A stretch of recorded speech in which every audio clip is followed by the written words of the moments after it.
Hi friends, welcome to Ratna smart kitchen. ఎలా ఉన్నారండి? మీరు బాగున్నారా? నేను కూడా చాలా బాగున్నాను. మీరు కూడా బాగుండాలని మనస్ఫూర్తిగా దేవుని కోరుకుంటున్నాను ఫ్రెండ్స్. ఇంకా నా వీడియోస్ని మీరు అందరూ చూస్తూ ఉంటున్నారా ఫ్రెండ్స్? ఇంకా మన వీడియోస్ని ఎవరైనా సబ్స్క్రైబ్ చేసుకోకపోతే సబ్స్క్రైబ్ చేయండి, లైక్ చేయండి, షేర్ చేయండి, పక్కనున్న బెల్ ఐకాన్ని క్లిక్ చేయండి ఫ్రెండ్స్. ఈరోజు ఒక మంచి రెసిపీతో మీ ముందుకు వచ్చేసాను. పిల్లలకి ఎంతో ఇష్టమైన రెసిపీ ఫ్రెండ్స్, దొండకాయ 65 అంటే చక్కగా రెస్టారెంట్ స్టైల్లోని కర్రీ పాయింట్లో మనకు దొరికే స్టైల్లో నేను చేసి చూపిస్తాను. పిల్లలు అయితే చాలా ఎమ్మీగా తింటారు. పప్పు చారులోకి కానీ చారులోకి కానీ ఇది సైడ్ డిష్గా చాలా బాగుంటుంది. చూడండి ఫ్రెండ్స్, నేను ఒక 1/2 కేజీ దొండకాయలు తీసుకున్నాను. దొండకాయలు తీసుకొని వాటిని ఒక కాయను వచ్చి 4 భాగాలుగా ఇలా సన్నగా తరిగి పెట్టుకోవాలి. అలా సన్నగా తరిగి పెట్టుకుంటేనే ఇవి చక్కగా క్రిస్పీగా చక్కగా వేగుతాయి ఫ్రెండ్స్. వీటిని ఎలా మ్యారినేట్ చేసుకోవాలో మీకు ఇప్పుడు చూపిస్తాను. ఇలా సన్నగా తరిగి పెట్టుకున్న దొండకాయ ముక్కల్లోకి మ్యారినేట్ చేసుకుందాం ఫ్రెండ్స్. 1/2 టీ స్పూన్ పసుపు వేసుకున్నాను.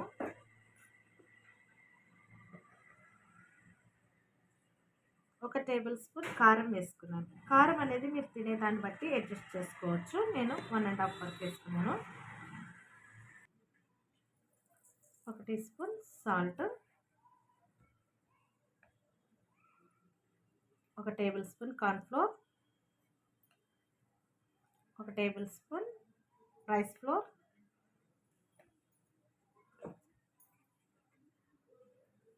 1/2 టీ స్పూన్ అల్లం వెల్లుల్లి పేస్ట్, 1/2 టీ స్పూన్ ధనియాల powder, 1/2 teaspoon garam masala powder. ఇవన్నీ వేసుకొని చక్కగా చేత్తో బాగా కలుపుకోవాలి. ఫస్ట్ వీటన్నిటిని కూడా బాగా కలుపుకోవాలండి.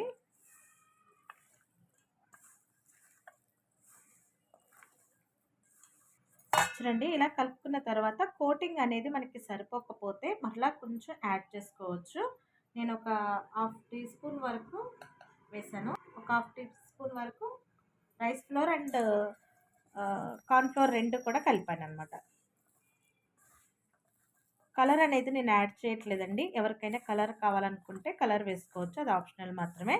నేనైతే కలర్ యాడ్ చేయట్లేదు. కలర్ బయట దాంట్లో రెస్టారెంట్ దాంట్లో వాటిలో వేస్తారు కాబట్టి అది చాలా కలర్ఫుల్గా కనిపిస్తుంది. అది మన ఆరోగ్యానికి అంత మంచిది కాదు కాబట్టి కొన్ని దాంట్లో ఓకే, కానీ కొన్ని దాంట్లో మనం అవాయిడ్ చేసుకుంటేనే చాలా బాగుంటుంది. దొండకాయ అనేది ఆరోగ్యానికి చాలా మంచిదండి. చూసారా, మనము ఇలాగా కొద్దిగానే వాటర్ మనం స్ప్రింకిల్ చేసుకుంటూ, ఎక్కువగా కూడా కాదు, ఇలా స్ప్రింకిల్ చేసుకుంటూ వేసుకున్నాం అనుకోండి, మనం వేసిన కోటింగ్ అంతా కూడా ఈ దొండకాయ ముక్కలకి పడుతుంది. ఎక్కువ కోటింగ్ అనేది నేను కలపట్లేదండి. ఇలా లైట్గా పట్టించుకుంటేనే మనకి క్రిస్పీగా వస్తూ ఉంటాయి. కోటింగ్ ఎక్కువ అనుకోండి, ఆ పౌడర్సే ఎక్కువ అయిపోతూ ఉంటాయి. దొండకాయ అనేది మనకి కనపడదు. దొండకాయ అనేది ఆరోగ్యానికి అయితే చాలా మంచిది.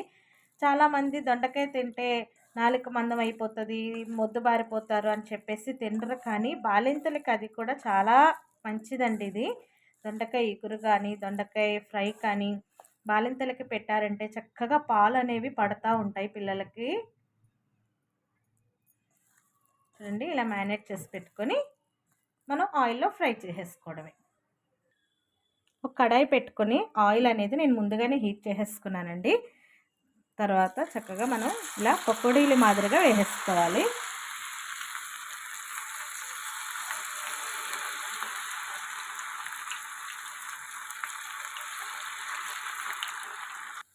మనం కడాయిలో వేసిన వెంటనే కూడా మనం కలుపుకోకూడదండి. చక్కగా వేసిన ఒక 2-3 నిమిషాలు అయిన తర్వాత కిందకి మీదకి తిప్పుకొని బాగా వేయించుకుందాం.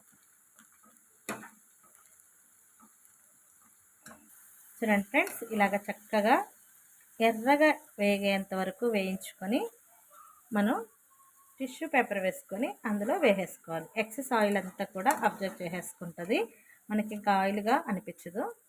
చూసారా, ఇలా అంటుంటేనే చాలా క్రిస్పీగా అనిపిస్తుంది.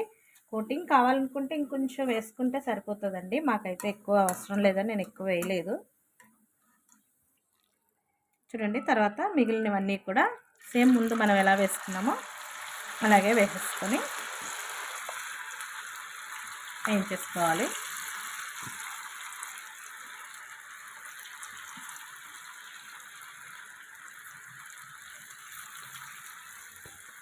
ఇదైతే చాలా బాగుంటుంది ఫ్రెండ్స్. పప్పుచారులోకి, మనకి చారులోకి ఫ్రై అనేది చాలా బాగుంటుంది. చూడండి ఫ్రెండ్స్, రెండవ వాయి కూడా ఇలా చక్కగా క్రిస్పీగా వేగేంత వరకు వేయించుకొని తీసుకొని మనం ముందు వేయించుకున్న దొండకాయ ఫ్రైలోకి వేసేసుకోవాలి. చూడండి ఫ్రెండ్స్, కరివేపాకును కూడా చక్కగా ఇలాగ వేయించుకొని దానిపైన డెకరేట్ చేసుకుంటే కరివేపాకు కూడా కరకరకరలాడుతూ ఉంటుంది. చూడండి ఫ్రెండ్స్, ఎంతో ఎమ్మీగా ఉన్న రెస్టారెంట్ స్టైల్లోని దొండకాయ 65 అనుకోండి, లేకపోతే పకోడా అనుకోండి, ఏమన్నా అనుకోండి, చక్కగా రెసిపీ అయితే రెడీ అయిపోయింది. మీరు కూడా యాజ్ ఇట్ ఈజ్ ఇలాగే రెడీ చేసుకొని మీ పిల్లలకు పెట్టండి. చాలా బాగుందని అంత ఇష్టంగా తింటూ ఉంటారు. మరి ఇలాంటి రెసిపీస్ మీకు కావాలనుకుంటే మీకు రత్న స్మార్ట్ కిచెన్ని సబ్స్క్రైబ్ చేయండి, లైక్ చేయండి, షేర్ చేయండి, పక్కనున్న బెల్ ఐకాన్ని క్లిక్ చేయండి ఫ్రెండ్స్. పక్కనున్న బెల్ ఐకాన్ని క్లిక్ చేయడం ద్వారా మేము ఎప్పుడు మేము వీడియో పెట్టిన వెంటనే నోటిఫికేషన్ మీకు వస్తూ ఉంటుంది. మాలాంటి చిన్న యూట్యూబర్స్ని మీరు ఎంకరేజ్ చేయాలని కోరుకుంటున్నాను ఫ్రెండ్స్. చిన్నగా దీనికి ఒక చిన్న డెకరేషన్ చేద్దాం. చూడండి, ఇలాగా వేయించుకున్న వాటికి అంటే మనం ఉప్పు కారం వీటన్నిటికీ పట్టించేసి వేయించేసాం కాబట్టి కొంచెం స్పైసీగా తినాలనుకునే వాళ్ళు పైన కొంచెం కారం పొడి చల్లుకోవచ్చు ఇలాగా. తర్వాత కొంచెం చాట్ మసాలా చల్లుకొని వీటిని ఇలా కిందకి మీదకి అనుకుంటే చప్పదనం అనేది రాదు. నాకైతే ఉప్పు సరిపోయింది, మళ్ళీ ఉప్పు వేసాను అనుకోండి ఎక్కువ అయిపోతుంది. సో అందుకని నేను ఇంక ఉప్పు అనేది వేయట్లేదు. కొంచెం ఇలా వేసుకొని మనం ఇలా అనుకున్నాం అనుకోండి, కారపొడి మొత్తం వీటన్నిటికి బాగా పడుతుంది. ఈ టిష్యూ పేపర్లో వేయడం వల్ల ఏంటంటే ఎక్సెస్ ఆయిల్ అంతా తీసేసుకుంటుంది. చూడండి ఫ్రెండ్స్, ఎంతో కరకరలాడే దొండకాయ 65 లేదంటే పకోడీ రెడీ అయిపోయింది. మీరు కూడా యాజ్ టీజ్గా ఇలా తయారు చేసి ఇంట్లో పెట్టారనుకుంటే అందరు కూడా మిమ్మల్ని మెచ్చుకుంటారు. అంత బాగుంటుంది ఈ రెసిపీ. చక్కగా పప్పు చారులోకి అయితే సూపర్ ఉంటుంది. మీరు చూడండి, ఇప్పుడు మనం కొంచెం చల్లారాక తింటే ఎంత క్రిస్పీగా ఉంటుందో చూసారా. చాలా అసలు ఒట్టిగానే తినాలనిపిస్తుంది. కోటింగ్ అనేది మనం ఎక్కువ వేసుకోకూడదు ఫ్రెండ్స్. ఇలా లైట్గా వేసుకుంటేనే తినడానికి కూడా బాగుంటుంది. లేదంటే కోటింగ్ ఎక్కువ వేసుకున్నాం అనుకోండి ఎగుటొచ్చేస్తూ ఉంటుంది. చాలా బాగుంది. మీరు కూడా తయారు చేసుకొని ఎలా వచ్చిందో నా కామెంట్ సెక్షన్లో తెలియచేయండి.